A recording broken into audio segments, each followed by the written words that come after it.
Welcome to Rockingham for rounds 5 and 6 of the BRSCC Fiesta Junior Championship with MRF Tyres.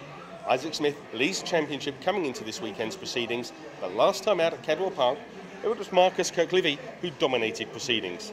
It's over to our commentary team to take you through the grid for the first race. Thanks, Lloyd. This should be a very interesting encounter because the championship battle is intensifying. Magnus Kirklevi and James Waite are two race winners of the season on the front row. Nathaniel Hodgkiss and Isaac Smith on the second row from Ollie Turner and Josh Steed, with Alfie Glennie, Todd Garner and Abby Locke rounding out the grid. Now, this is Rockingham. It's wider than a lot of the other circuits at this part of the circuit in particular. So if anybody gets a banzai start, there should be plenty of space to play with on that run to the first corner. So Magnus Kirklevi on the inside line, James Waite on the outside line. Let's see who gets the best start. Away we go, and it's a non-start at all for Isaac Smith. Isaac Smith's not going anywhere. The championship leader is left on the line.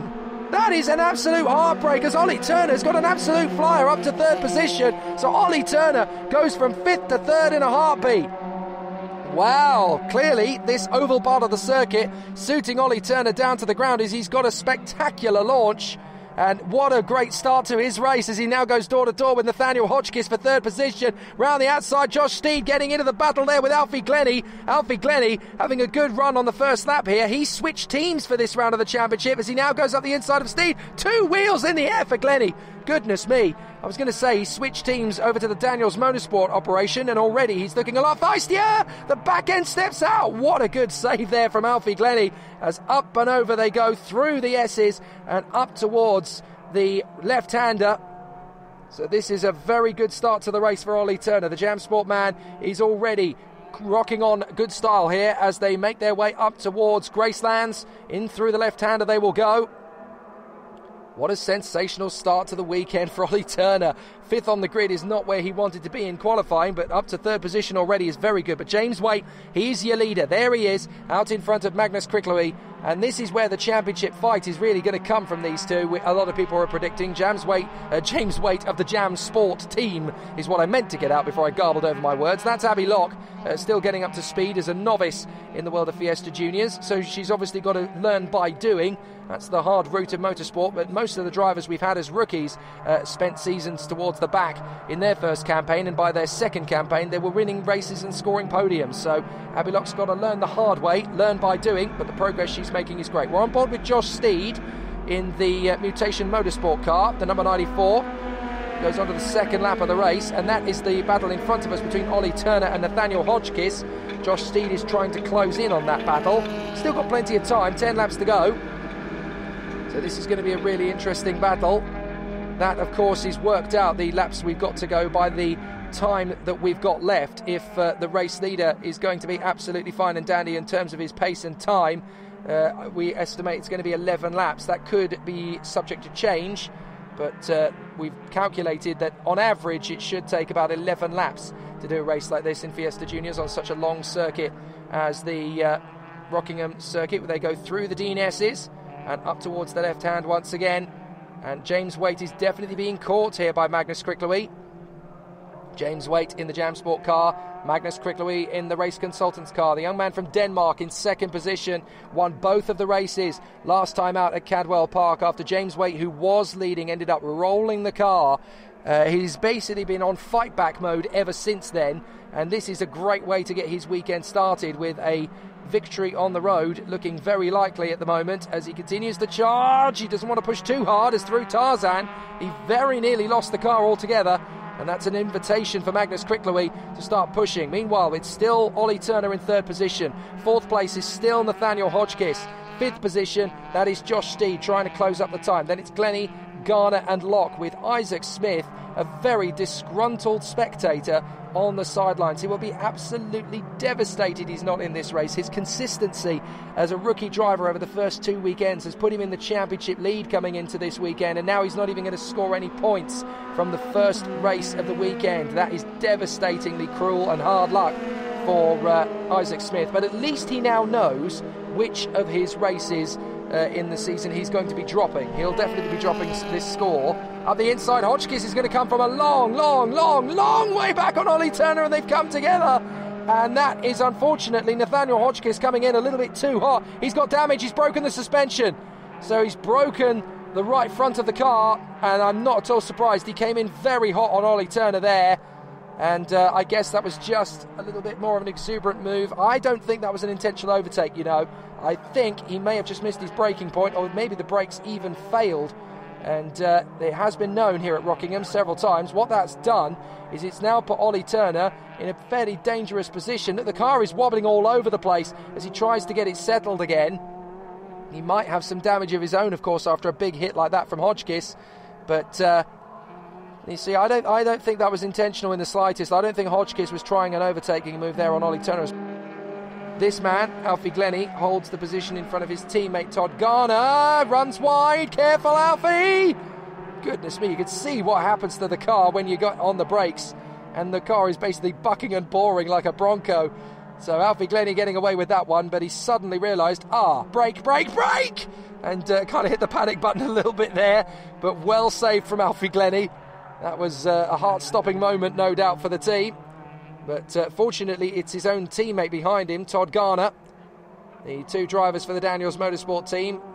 Good to see them battling away together. They're still quite new to the world of Fiesta Junior racing, these two. So once they've got rid of their novice plates, you can bet that in 2019, these two drivers for the Daniels Motorsport team will probably be fighting for the championship in 2019. It's only experience that's holding them back at the moment. It certainly isn't speed and ability, because both of these drivers clearly have bags of it.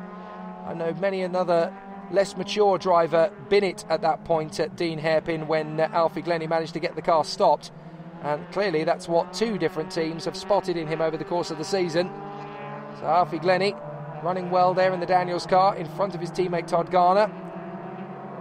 And this has been a really strong and a really positive start to the weekend for these two, who are running very well together. 2 laps to go.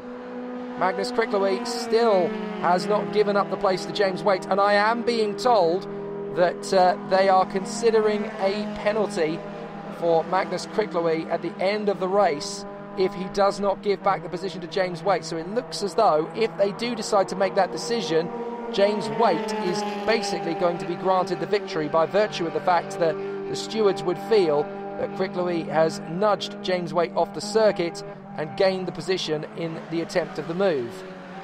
So very controversial it is, and completely understandable why they would choose to penalise Magnus Kricklewey. I'm not saying I agree with it, but it's definitely easy to see why they would make that decision given the current circumstances. But it's still going to be nonetheless cruel for Magnus Kricklewey if he crosses the line in first place and is made aware of the fact that he's got to give the victory basically to his chief rival in the championship, James Waite.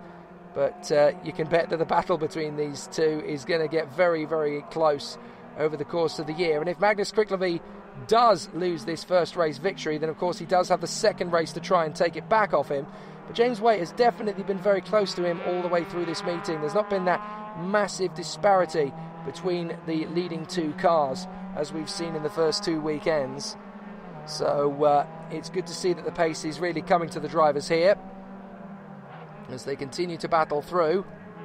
Well, this is going to be very, very close. Very tight racing indeed from these two Fiesta Junior drivers as they continue to work into the final lap. They will go this time by, and this is going to be close. Now, James Waite will want to try and beat Magnus Kricklewey without even having to go into the penalties route. Kricklewey will just hope that the stewards decide to act favourably as far as he is concerned and will want to give him the victory still. They will not want to penalise him. But I think it's definitely, from the outset, it looks like an open and shut case. If he's gained the position with avoidable body contact, as it's known, ABC, then basically you do have to concede that position or face a penalty, and he has at the moment elected not to concede the place, and I would not be surprised if he just continues on his route. But of course the stewards would have to investigate that incident between himself and James Waite very closely, and with these two drivers being the only two drivers of the season to have won races, and obviously by that token logistically fighting for the championship, I think it's one of those contexts where you do have to basically adhere to what you interpret as a clerk of the course and is laid down in the blue book of the MSA as the rules of motorsport. But anyway, that debate can be had forever and a day. Magnus Cricklewy has still been able to get himself into the lead of the race. James Waite hassling his every move. So this is going to be interesting. And we are told that Magnus Cricklewy is going to be given a time penalty. Unless, of course, I guess that decision would be overturned if he concedes the place to James Waite, but with 3 corners to go, it's looking less likely that that is going to happen. I don't think he's going to get the message in time anyway, so it looks as though Magnus Cricklewy is going to be penalised as they come across the line. So James Waite is effectively the race winner, despite Magnus Cricklewy celebrating with his team. Cricklewy is going to be given a small penalty that will drop him to second place, so it's a very unfortunate turn of events for the young Dane, but James Waite is awarded the race victory regardless. Ollie Turner in third position from Josh Steed. Todd Garner and Alfie Glennie are next up from Abbey Lock in 7th place. Non-finishes sadly for Hodgkiss and Smith. James, tough race and awarded the victory after the penalty on Magnus. How are you feeling? Firstly, I want to thank all my sponsors. Bobby's Tyres, new sponsor, so glad to bring him along. Also massive thanks to Jamsport, all the support they've given us. Fixing the car since Cadwell, it was a bit unlucky, but yeah, the race was good. We start in a good position for the next race, so it should be on for another podium.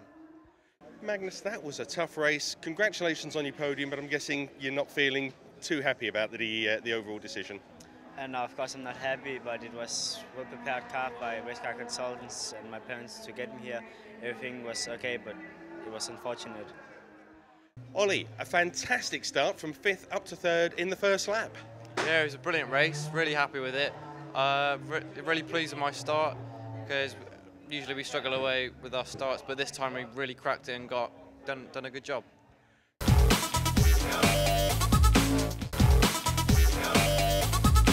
You join us in the holding grid for the second race in the BRSCC Fiesta Junior Championship with MRF Tyres. The cars are getting ready to go out onto the grid, where Waite and Coqueville may well resume their battle from earlier in the day. It's going to be tough, it's going to be an exciting race. It's over to Jake Sanson to take you through the grid. It's Fiesta Juniors, Lloyd. Of course it's exciting. It's always been exciting in this championship. One of the most exciting junior categories of motorsport in the country. James Waite and Magnus Cricklewy on the front row from Ollie Turner and Josh Steed. Todd Garner and Alfie Glennie on that third row from Abbey Lock, Nathaniel Hodgkiss and Isaac Smith. Now Hodgkiss and Smith, the 2 Jamsport cars in particular, will be ones to watch from the start, because they'll obviously have to go off the back of the grid having retired from the first race. This second and final race of the weekend is their last chance to score big points. 5-second board goes up. Who's going to get the victory this time? Is it going to be Waite or is it going to be Cricklewy? It was handed to Waite despite the fact that Cricklewy came across the line in first. Let's see what happens. It's a cracking start from Isaac Smith. Nathaniel Hodgkiss hasn't got a bad one either, but James Waite gets the initial launch and has got past Cricklewy, and Josh Steed has swept round the outside of his mate Ollie Turner into third position, and in 5th place that is Isaac Smith. So already the battle is joined as Hodgkiss and Garner are having a good scrap there with Alfie Glennie, and Abbey Lock is in the mix as well. So as they're going to Dean Airford for the first time, Josh Steed contact as Isaac Smith gets into his teammate Ollie Turner, and there is contact between the two of them. Now that looks like somebody pulling off already. I think that's Hodgkiss again. So Hodgkiss, clearly they've done repairs to that car after a little nudge with Ollie Turner in race 1, and the problems are back. So that is Nathaniel Hodgkiss. There he is parked up. It's an absolute write-off of a weekend for poor Nathaniel Hodgkiss. Meanwhile, the battle for third position begins between Josh Steed and Isaac Smith, with Ollie Turner in 5th position. So poor Ollie Turner, he's being run into by Jamsport teammates left, right and centre. He had a nudge in race 1 from Hodgkiss. Now he gets a nudge in race 2 from Isaac Smith, who is all over the back of Josh Steed. Can he make it round the outside of Grace Lance? No, he can't. But still, brave recovery drive this already from Isaac Smith, who is up into 4th position on this first lap. And he's going to sweep by Josh Steed. He has done so. Beautiful exit off of Grace Lance. He carried the speed better. We're on board with Josh Steed. The Mutation Motorsport car is side by side with the Jamsport machine of Isaac Smith, who's going to cut back across and hold on to that 3rd place. Good run from Isaac. And there's not a lot that Josh Steed can do about it, except hope that his good buddy Ollie Turner is not going to come through. Look at how much curb is used there by Isaac Smith. 2 wheels on the deck, 2 in the air, as he bounces over the curbs and gets onto the home straight once again. So here is that charge once more from James Waite and Magnus Cricklewy as they go through the first corner. Now, Where is Hotchkiss's car parked? It's on the inside of the Dean Hairpin Green now, so that could potentially be another safety car. I've not heard anything as yet, but obviously they've got to judge the situation based on where the car is. There it is, in fact. So that is Hotchkiss's car stationary. Now, if they can't get a vehicle out to move it without impeding the race, then obviously that is going to be a safety car call. But Magnus Krickleby is still right in there with James Waite. So in this first couple of laps of the race, Magnus Krickleby, the Dane, is trying to get on terms with the 17 of James Waite, who has just taken his third win of the season after his double-header victory at Brands Hatch, and then being handed the victory due to a penalty for Magnus Krickleby for gaining a position with avoidable body contact, ABC as it's known. Basically, he slots into second place and is still there for the moment. James Waite still running in the lead here in the Fiesta Juniors. And as things currently stand, there is no need for a safety car, certainly no call for it at the moment. Isaac Smith in third position, having fought his way through, and Magnus Krickleby dives on the inside of James Waite into Tarzan. That's the move he tried to pull off earlier. That's the overtaking move, and James Waite is going to come straight back at him. They go side by side down the school straight. Magnus Krickleby on the inside, James Waite on the outside. Waite is slightly in front until they get to the braking zone. Then Krickleby gets back on the power, out through the S's. Beautifully done. Very good racing between the two of them. James Waite in particular, really strong on the retaliation. But Magnus Krickleby has got himself back into the lead here at Rockingham. So he led race one, of course, but the time penalty meant he had to concede the victory to James Waite. But this time, he's going to have a straight-out fight with James Waite. Waite has got a fantastic run, but watch Krickleby. He's going to basically nail the car to the inside apex. That's going to send James Waite to the right-hand side, and nobody's going to be able to make that move on the outside of the hairpin in these cars.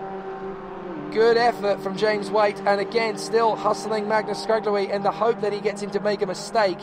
But with Krickleby already having got through, if he can just do the same sort of pace he showed in this morning's race, then it's definitely going to be easy pickings for Magnus Krickleby to make it his third win of the season in what he will feel should be his fourth if he gets the job done in race two, because obviously he won race one on the road, and that would have been his third race victory of the season, but that went to his rival and fellow three-time race winner this weekend.